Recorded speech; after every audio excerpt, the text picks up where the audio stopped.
ሰላም ቤተሰቦቼ እንዴት ናችሁ? ዛሬ የምንነጋገርበት ነገር ጥሩ ሰው ማግኘት እንዴት ነው የሚቻለው? ማንም ሰው ከጥሩ ሰው ጋር ጓደኛ መሆን ይፈልጋል። ሰው አይቀመስም።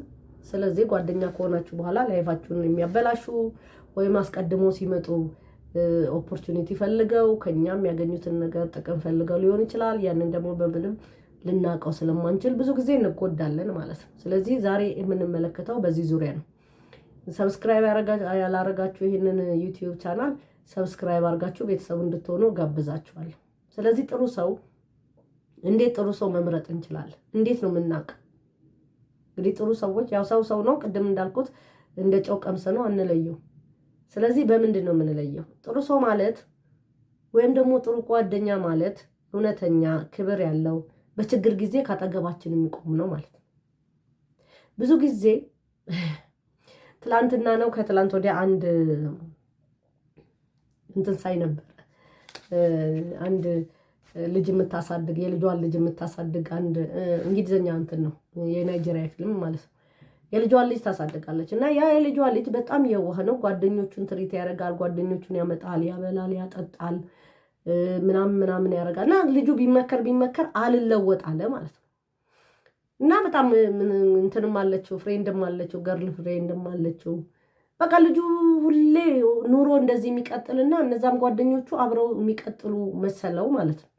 ስለዚህ ምንም አማራጭ የለም። ይማከሩና አያቶቹ ወንዱና ሴቷ በቃ አልፈልግም ይሄን ልጅ ከዚህ ቤት አስወጣልኝ ትላለች፣ ወንዱን ማለት ነው። ወንዱን አያት ማለት ነው። ልጁ ማንም የለውም፣ እናትና አባቱ ሞተዋል። ስለዚህ መጀመሪያ ምንም አልመሰለው ማለት በጣም ይበሳጭባታል። አያቴ ሆነ አሳድጋኝ እንዴት እንደዚህ ታደርጋለች ብሎ የመጀመሪያው ጓደኛው ጋር ሄደ። ደህና ነው ወይ እንደምን ብር ይዘሃል ወይ እንጨፍር እንጠጣ ምናምን ሲለው አይ እኔ ከቤት ተባረርኳል። ለምን ሲለው እኔ እንጃ አያቴ በቃ ከዚህ በኋላ አንተ ከኔ ጋር መኖር አትችልም አለች።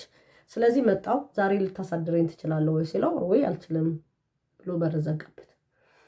ሁለተኛውን ጓደኛውም እንደዚህ። ከዛ መጨረሻ ላይ ገርል ፍሬንዱ ጋር ሄደ ማለት ነው። ገርል ፍሬንዷ እስቲ ቤተሰቦቼን ላማክራቸው ብላ ገባች። ከዛ ተመልሳ መጣ አልችልም አለች። ከዛ በጣም በቃ ቁጭ ብሎ በጣም እያለቀሰ ወንድ አያት መጣና ና እናትህ አያትየው ማለት ነው እናትህ ትምህርት እንድታገኝ ብላ ነው እንጂ አንተን ከቤት ማባረር ፈልጋ አይደለም። ከጓደኞች መሃል ለአንድ ቀን አንድ ሰው ሊያሳድርህ እንዳልቻለ ይኸው ያ ሁሉ ጓደኝነት ያ ሁሉ አብረው ገንዘብ ሲያስጠፉ ህይወትን እንዳይቀየር ጥረት ሲያደርጉ የነበሩት ለዚህ ነው ብለው ያው አያቱን ይቅርታ ጠየቀ። እውነትሽን ነው ብሎ ብዙ ነገሮችን ተማረ ማለት ነው። እና ክፉ ቀን አይምጣ ዘመድ እንዳላጣ የሚባልም ተረትም አለ። ስለዚህ ዝም ብለን ከሆነ ያሉንን ሰዎች እያጀቡን የሚሄዱት ነገ ችግር ሲገጥመን አብረውን አይቆሙም ማለት ነው። ለትንሽ ችግርም ሊሆን ይችላል፣ ለትንሽ ችግርም። ስለዚህ ያለምንም ጓደኝነት ማለት ያለምንም አንተ ነገ ይሄንን ትከፍለኛለህ ብሎ ሳይሆን አንተን ማንነትህን አይቶ ሊረዳህ የሚያስብን ሰው ነው ጥሩ ሰው ብለህ መምረጥ መቻል ያለብን ማለት ነው። የሚደግፍ የራሱን ህይወት ለማሻሻል የሚሞክር አሉታዊ ነገሮችን የማያወራ ሰው ጥሩ ሰው ነው ማለት ነው። ራሱን ህይወቱን ለማሻሻል ከፈለገ አይኑ ከአንተ ላይ አይደለም፣ እንደውም አንተ እንድትሻሻል አንተ እንድትለወጥ ትኩረት ያደርጋል ማለት ነው። ሰውን በቃል ሳይሆን ደግሞ በባህሪ መመርመርም ያስፈልጋል። ያው ጥሩ ሰው ቅድም እንዳልኳችሁ ቃሉ ብቻ አይደለም፣ ወደ ተግባር ሲመጣ ይጥሉሃል። ስለዚህ በተግባር መመርመር መቻል አለብህ። እንዴት ነው ሌሎቹን የሚያከብረው፣ ቃሉን የሚጠብቅላቸው፣ በችግር ጊዜ እንዴት እንደሚሆን ለሌሎቹ ቃል የሚያከብር ከሆነ ምንም ጥያቄ የለውም ለአንተም ያከብራል ማለት ነው።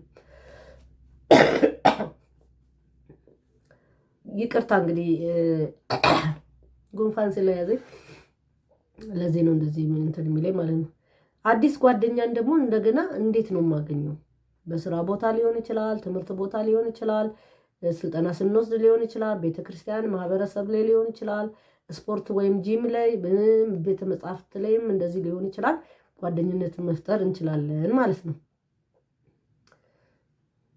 ጓደኝነትንም እንዴት ነው ደግሞ የምንፈጥረው? እንግዲህ ጥሩ ሰውን ከመረጥን በኋላ እንደዚህ ቦታዎች ላይ እናገኛቸዋለን። ስለዚህ ሰላም ማለት፣ ጥያቄዎችን መጠየቅ፣ እርዳታን የሚሰጥ ከሆነ መስጠት፣ በፈገግታ መናገር፣ የጋራ ርዕስ ማንሳት ጓደኝነትን መፍጠር እንችላለን ማለት ነው። እንግዲህ ራስ ጥሩ ጓደኛ መሆንም አንዱ ነው። ታማኝ መሆን፣ ቃልን መጠበቅ፣ ክብርን ማሳየት፣ ጊዜን ማግኘት፣ ሌሎችን ነገሮችን አብሮ ማድረግ ጓደኝነትን ያጠነክራል ማለት ነው። ስለዚህ ጥሩ ሰው እንዴት እንምረጥ፣ ጥሩ ሰው ካገኘን በኋላ ደግሞ ያንን ሰው እንዴት ነው የምንተዋወቀው የሚለውን አይተናል። ከዛ ደግሞ በተለይ ደግሞ ከኛ የሚጠበቀው ራሳችን ጥሩ ሰው ሆነን መገኘትም ያስፈልጋል ማለት ነው። ቤተሰቦቼ አመሰግናለሁ። ሰላም ሁኑ።